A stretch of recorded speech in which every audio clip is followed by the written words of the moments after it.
believer. If you can get them, you can have them. You know. What's up doing? Hey, I'm the one who put my ex in prison. Oh, okay. Is he still there? Yeah, it's been almost a year now, and there's been no bail hearing, nothing. Oh, so he's in the long haul. Yeah, he might get a DO'd, like dangerous offender, and like never get out because this is not going to be his like 5th conviction violently. Oh, good God. Well, grateful you were alive. Thanks for keeping your life. Yeah, and so is my daughter. So how old is your daughter now? You said you was 30 weeks pregnant when he put his hand. Yeah, she's 7 months old today, actually. Okay, nice. Yeah, well, no, there you go, right she's there. doing good. I mean, it's taken so long to like get away from this guy and put him away and like kind of move on with my life. But it's finally gotten to that point. Like I think I went on a date Wednesday for the first time. Oh. Yeah, but I mean, he's continued to call me from jail like every single day. Yeah, and I breach him every time. And it's gotten to the point now where he's gotten people to text me asking me for like $500, $1,000, saying it's an emergency, and I'm like, "Look, emergency in jail? What kind of emergency you need in Max?" Like, what was $1,000? So yeah, that's wild right there. But like I was gonna say, is there now any way possible to block the jail number? Because so there is, but it continues to come through because it's a payphone, so it's a different number every time. And I'm not going to change my number, though, Steph, just because I've had it for 10 years and all my medical shit's connected to it, my kids connected to it, everything's connected to it. I'm just going to keep adding to a sentence. Yeah, just protect your peace in that situation right there. But always be on the lookout because people like that, they if they blame you for them being in jail, even though it's what they did to you, they'll put it onto you like you got me locked up. His sister too. She's like saying my ex is my brother's a domestic abuser. I'm like, didn't you watch him beat me like 5 times? Oh Jesus. oh dear. Yeah. But like you see, the family members be the worst of enablers. Especially when they're sober and they're enabling it. Yeah, that's horrible. Like I said, it's a very horrible dynamic to be part of that situation right there because they will, support them through everything. Just like, you deserve to be choked, and all the other good stuff. My brother's a good man. He's a good man, Savannah. A good man. He just, that happens sometimes. I think she froze up. Can you still hear? Can you still hear? Yes, no, maybe. Yeah, sorry, my Wi-Fi's been weird. Okay, no, I was just saying, like they'll try to paint their abusive family members as, saints, and they just made a mistake. No, he's always like, oh, it's selfish for you to not want our daughter around our family, and I'm like, well, I mean, it's not really because. Yeah, I would just be in that space right there because they're going to make it. If they're supporting him and enabling him, you got to kind of think, well, what kind of family dynamic or what kind of family situation that your child will be in around them, Because like I said, he might, chances are, the way the judicial system works, he might get out. There's just like, he's been, time served or something like that. So you always got to be kind of wary. That's what he got for the incident of choking out. But then I reported everything from the past 5 years, and now he's probably not ever coming out. Okay. I just like I said, I hope he doesn't, because like I said, I would just be, bolo, be on the lookout and whatnot, because like I've moved, I've like. You moved? Okay. Yeah, I've moved. I've changed cities. I've changed everything. Like I'm always still paranoid though, but like I've done it, and I'm just like your posts have kind of gotten me through it too, and especially helped me like kind of realize that he was a narcissist. So it kind of helped.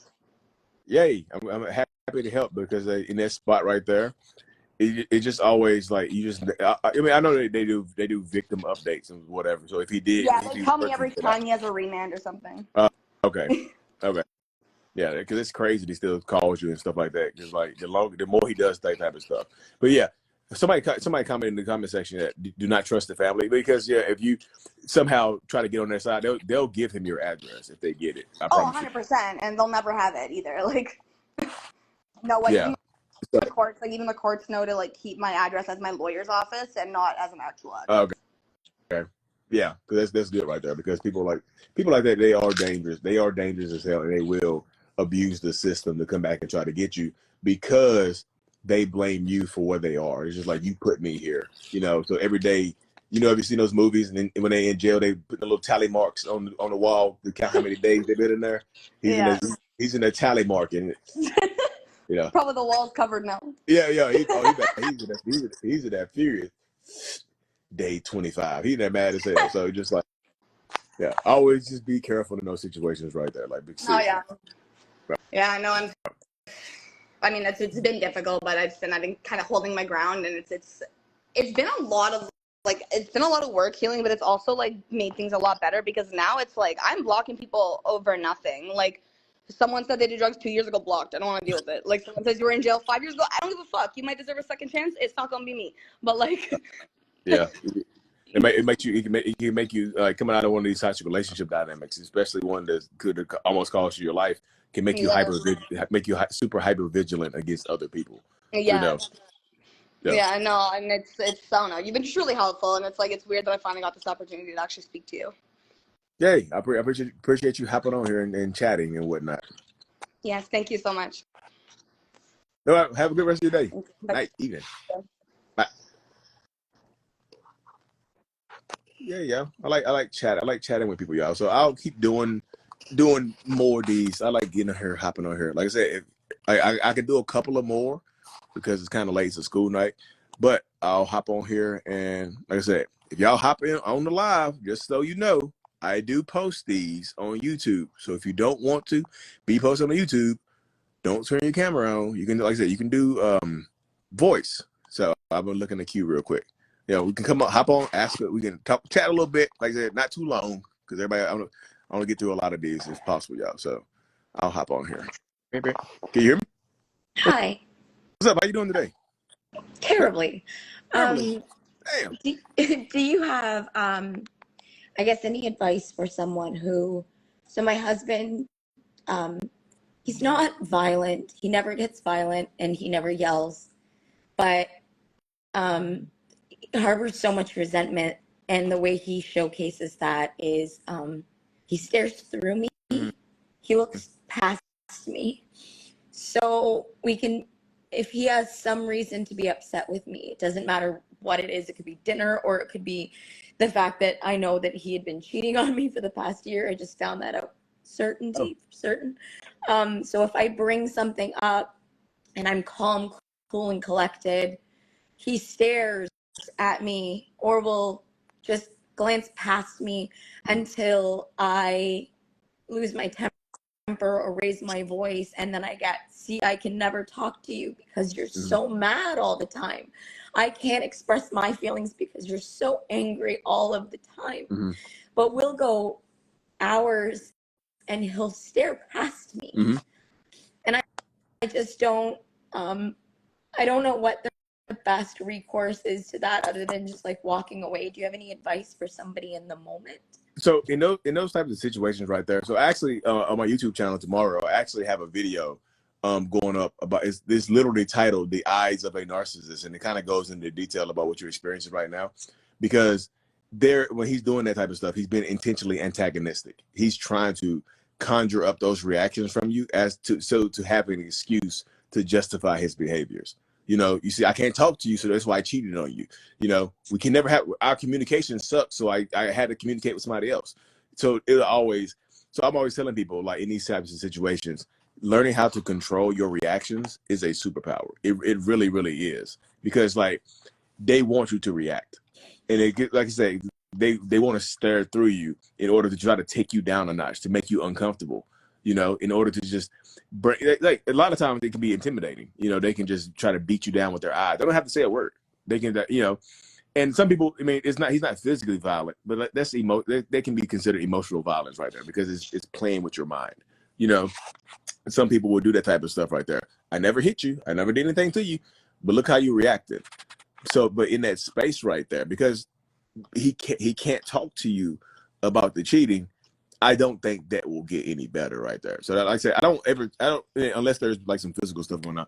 I typically don't tell people to just leave their relationship dynamic. But I would just say to you, if you can't communicate with him, what's the next course of action for you in these types of situations? You know, because it gets into these spaces where your voice is not being heard, You being stared through like, like he has the peering through you like you're translucent, and he's not trying to communicate with you. So how do you go from there? Because one of the best ways to heal and one of the best ways to understand what you're going through, and I read this in Dr. Ramani's book. It's called It's Not You. She talks about radical acceptance, just accepting the things that you cannot change about these certain situations, accepting the things that you see what he's doing right now. If he's unwilling to try to open his mouth and try to communicate with you in a way that y'all both of your needs can be met, or you can feel both of y'all can be heard, what can you do about the situation? What can you do to change him there? What can you do to change him? Because in these situations, the main thing you have power over is you and how you react, because that's how you take your power back in these situations, is by not giving him that energy. It's kind of like you have to, I'm not telling you go get some sunglasses and wear them around the house so he can't look, so he can't stare through you, but a lot of times it boils down to, what do you really want from this space right here? Because I know it's easier said than done. Anybody can just say, girl, just leave, get divorced.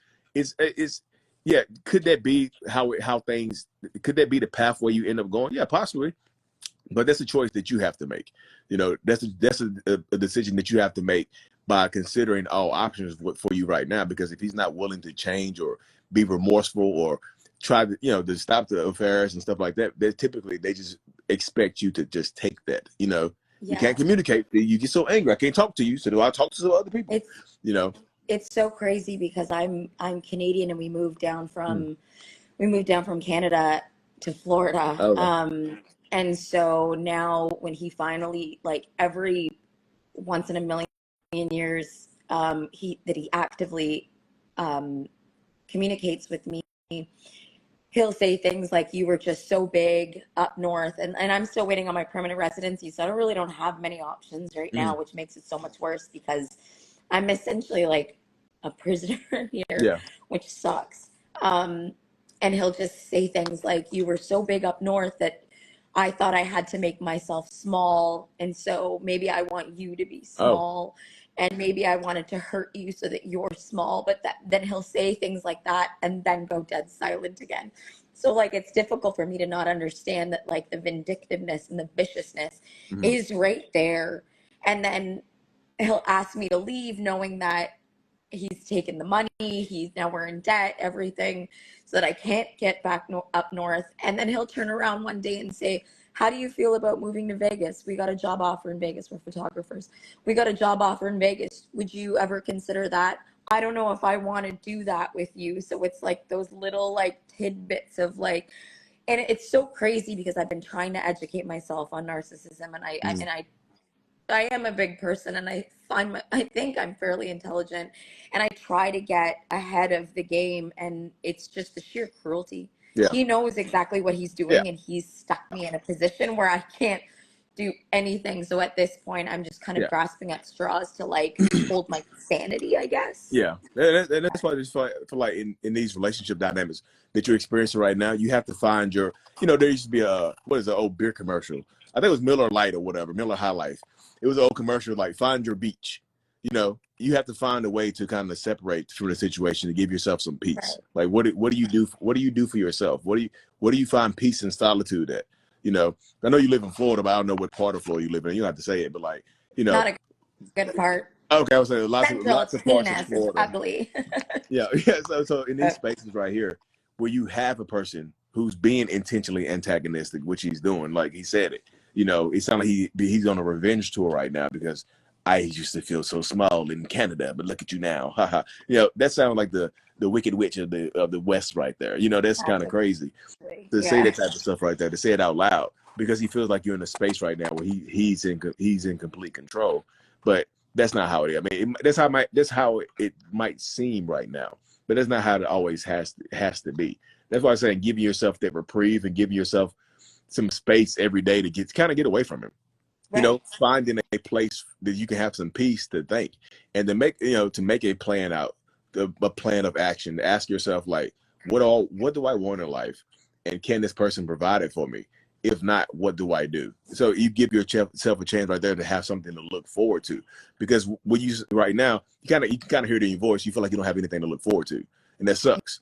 It really Yeah. does. So in these spaces right here, you want to try to find somewhere to give yourself a chance to have something to look forward to, because that way you can wake up in the morning and smile. You're like, damn, I got something on paper where I can Right. at least plan towards, as opposed to just, like you're melting away, in this relationship space. So you want to give yourself a fighting chance, like to come up with something, a plan of action, regardless of whether you choose to leave or choose to stay or whatnot, because that's something you have to decide on your own. Right. A lot of times you write this type of stuff down by telling yourself the truth about who he is. A lot of times you like the options, that the exit arrows might take you back to Canada and get you some poutine or something, It yeah. is delicious. It is a vibe. Yeah, Yeah. yeah. So But just always just try to find something to give yourself something to look forward to, because like right. if he's cheating in Florida, he gonna definitely be cheating in Vegas. That's Vegas, everything. Yeah, Vegas is just I've been. It's fun. yeah. Not Yeah, for married folk apparently, but it can get fun. You see what I'm saying? Like I was saying, just like find something to do for yourself every single day. It doesn't have to be something big, anything major. Just 10 minutes, turn your phone off and disconnect from the world. Get grounded in reality. What I tell people in my the support group I have, like if you feeling yourself being confused and like don't know up from down, take your shoes off, go outside and put your feet in the grass and close your eyes and breathe, because it can help you feel grounded in reality, let you know what's real and what's not, and it can help you start to make a plan, whether or not you see what I'm saying, whether or not what you decide to do right there. of course. So find some clarity, Yeah. take some time for myself. Yeah. Getting away from the situation a little bit to give yourself a Yeah. chance to breathe, because it's like sometimes, your home can feel like a prison. You're like, damn, I'm in jail. It's like Yeah. you're doing a bid with the last lady, her ex-boyfriend, like you're doing a bid with him. I'm Canadian. I don't want to have any trouble with the law. We're too nice up there, right? The Yeah. ball said, but still. Yeah. Like I said, just telling yourself the truth about who he is can help you out in the long run and give yourself something to look forward to, even if it's not with him. Like you just said, like it might not be with him. Your paths might diverge and whatnot. But like I said, write it down to make sure that this is the decision that you want to do, and then you can make a plan of action. Because like I said, he made you feel like you're trapped here, and they said you might feel trapped right now, but like I said, give yourself making a plan. Like, okay, damn, I'm not as trapped as I thought I was. Okay, cool, and that can help you breathe. And when he's staring at Right. you, he's staring at you. Like, oh, here you go again. Here you go again with this shit. And you can just feel it. I would It just, assume that might alleviate some of the stress across the board as well, like whether it be on both of us. Not that, I mean, I'm on some mission to be like, I'm still a wife, at heart. So like just to alleviate some element of that heaviness across both of yeah, us. Maybe, okay. Yeah, that's amazing. Thank you so much. I appreciate the advice. no problem. Thanks for hopping on. Be safe. You guys give yourself some peace. Give yourself some to look forward to. Thank Okay. All you. right, no problem. Thanks for hopping on. Like seriously. Bye. Yeah. Who said that? Go to the gym. Yeah, the gym can help y'all. The gym can help out a lot, but like a lot of times in these situations, you want to give yourself the reprieve to, the gym. You're not working a lot of people in the gym. You're not working. You're not doing curls and bench presses and squats, and you throwing around a damn kettlebell. It's just hard to make a plan in there. You over there on the treadmill running or the stairmaster. It'd be hard to make it's a good plan right there. You over there doing some hit cardio, trying to write down an escape plan. Yeah, just trying to do like what I mean. But I say I can do like one or two more, y'all. But then I say it's a school night, so I do have to go over and get these kids to sleep. You only offer 5 a.m. one-on-ones. I do them throughout the day, y'all. It just really just depends on the day. Because right now I'm in the process of filming some courses and writing a book. So I don't have the one-on-one times have been cut down for a little bit. But next week they'll spread out. And I don't do 5 a.m. Where are you at? I do 6 a.m. So you must be over there. You're so awesome. You've been a lot of help lately. That's the goal, y'all. I really do like helping people. I like bringing clarity to people and whatnot. I just jumped on. What's the topic? We just chatting. The topic is chatting with Lee. That's what we're doing. We're chatting with Lee today. I just jumped on. What's the topic? Thanks for listening. Can I pay triple to get on the call? What you doing, man? No, I'm good. Hold on. I guess the last one didn't work. Oh, yeah. Paula and I tried one. I'll try another one. Beep, beep, beep, beep, beep, beep. Hi, Hey, how you doing? I'm doing well. How are you? I'm doing pretty good. What's going on today? So first of all, before we go any further, I love your channel. It has helped me exponentially in multiple fields, and I wanted to thank you for utilizing your platform in the way that you did, and that you continue to do. It's been a very, very wonderful coping tool, so I do want to thank you for that. Appreciate it. A couple of different things. My ex and I broke up probably about 100 days ago. Okay. He kind of, I don't know how to describe it. His dad has a lot of narcissistic tendencies. He always belittled me, put me down, constantly violated my boundaries. I tried to the best of my ability to try and communicate with him, but he kind of just seemed like he was hitting like a barrier, and I don't know if it was just because he didn't want to listen to me or just because he didn't care. Also, do you mind if I curse, or do No, you you want me to go ahead. censor myself? Go ahead. You chat it up. So he would constantly belittle my appearance. He would constantly call me fat, put me down. He moved in to my apartment. Only lasted for a month. I was doing all of his laundry, all of the chores, paying all the bills. He was driving my car. Later found out that whenever he proposed, he did it because he felt he had to, not because he wanted to. Okay. So he put up absolutely zero fight. So I took some time for myself.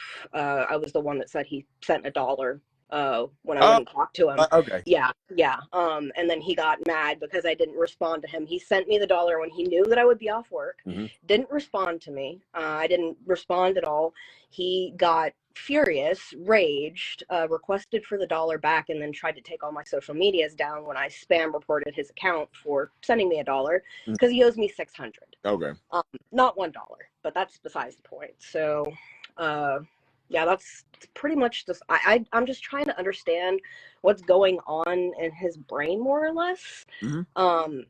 It really doesn't matter at the end of the day because I don't want him back, but I'm just kind of, I like the psychology of understanding people. That way I can kind of prevent myself from repeating the same process in the future, because I have taken about 100 days of no contact, focusing on myself. I'm now getting on dating websites and starting to talk to people, but I'm trying to understand the patterns so I don't repeat them in the future and I don't end up in the same situation again.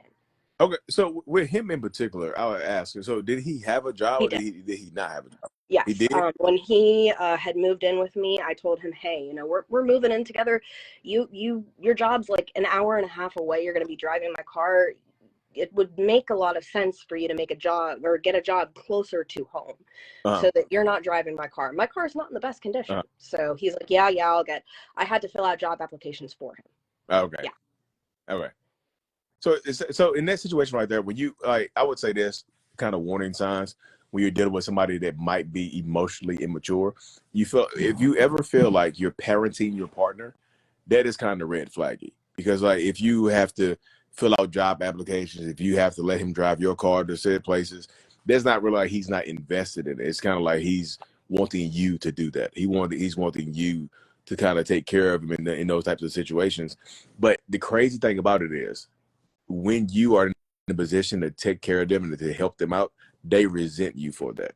Yeah, that's one of the things that I told him when I broke up with him was I did not I did not accept the engagement ring to be your mom. I accepted the engagement ring to be your wife and your partner. I didn't sign up to be your mom. You have a mom. I'm not your mom.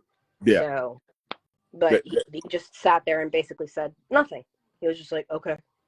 It sounds like people like that, they're going through the motions of what they think a person is supposed to be doing.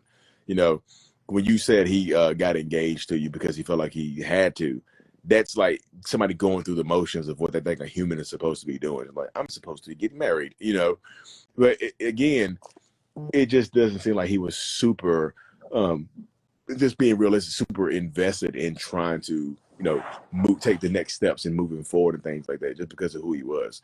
So I would just say, what did you meet him at? I met him through a group of mutual friends about 5 years ago. So this been a long-term relationship, or I was in a relationship with him for 4 years. Okay. Yes. Yeah. Okay. I was just curious because, like I said, no spaces right there. So yeah, y'all live together, and then things started to switch up when y'all started living together. Oh yeah, things immediately changed whenever he moved in with me. Like he did not take things seriously. Mm-hmm. But I was with him for so long. We've been through a lot of history together. I didn't want to give up on him Mm-hmm. because at that time I still had feelings for him. But you know, then again, I've also had narcissistic parents, so that may have played a part in it, that I didn't see the signs until I was like, okay, wait a second. No. Mm-hmm. So It can't, I know that there's fault within myself because I think I saw the signs, but I had the blinders up because of the feelings. uh, I'm trying to reprogram my brain so that this doesn't happen again. I don't want to sign myself off from dating because I know that the problem's not dating in itself. It's just the people that I choose to surround myself with. I need to be a little bit more cautious of. so I would just say, just in those spaces right there, like take your time in those spaces of getting back out there on especially on dating apps, because I would say this, that dating apps tend to be the narcissist playground. Being realistic, because on the dating app, you can literally become whoever you want to be. You know, Right. I can be whoever I want to be on this dating app because that's who I can pretend it. I don't, it can be complete lies. It can be completely made up. I can look at you, we can match, and then I can look at your profile, and then I can change up I can change up my stuff accordingly just to be able to manipulate you, just to try to get you in that space right there. So that could also be happening. So that's what I'm saying, just like on these dating apps, just, feel people out. Just keep you. Don't be afraid. Like this is why I feel like people have the best, results when they're doing on dating apps. You're not afraid to say no and cut somebody off. Like realize that everybody doesn't deserve a second chance, so to speak, or because if they mess up, if they mess up greatly the first time, typically the second date or the second encounter is going to be better because now they know they know what you want, know what you need. So a lot of times that's how it goes. They just like, okay, I know I know how I need to be now to get this person to fall for me. So people on dating apps can be extremely manipulative. It just would be, because I'm saying like, and keep your dating profile. I would just say keep it to the brass tacks. Don't go too in depth of what you're looking for on there because people will match it. Oh, you looking to get married and have kids? Me too. Just like they will absolutely match your energy on there just to get what they want from you, and then just mask off. Kind of like your ex. A lot of times when you move in with them, y'all start living together, that's when the mask can, so to speak, come off. They become who they really are, and they kind of, kick their shoes off or kick their feet up in the relationship and whatnot. So that can happen as well. That does happen a lot. Right. So how do you determine like the whether somebody's being genuine or whether they're manipulating the situation for their own personal benefit? This is what I say because it's hard to point it out. Like always, don't be afraid to say no and set boundaries, because typically if you're dealing with narcissistic people or people that are being disingenuous, they don't like when you say the word no, or they don't like when you set a boundary or tell them that something that they doing is making it, something that they are doing to you or saying is making you uncomfortable, because they take that as a personal attack. If you feel like one of your boundaries, if somebody's feeling like you're personally attacking them, that's super red flaggy right there. That's an extreme red flag. So I would watch out for that as well. Okay. Especially on a dating app. I feel like just take your time. I promise you. Yeah, I'm not jumping on the opportunity to date somebody, but I'm not signing myself out from the possibilities of it. Yeah. It's not a priority, but it's at this point, it's just more something to do to, just get myself. I feel like it'll help in the healing process rather than just closing myself off from the world. If that makes sense. It could help. I would say that, but also just be very wary, because you don't want to just use that to try to get over the last person, because that will make you more susceptible to missing red flags sometimes. I would say that. Just within that space right there. Okay. Right. Well, I appreciate you taking time out of your night to talk to me. And again, thank you for what you do with your platform. I love your videos, and I look forward to your future content. Hey, appreciate you. Thank you so much. Like, be safe. Take care of yourself, okay? You too. Have a great night. All right, you as well. Bye.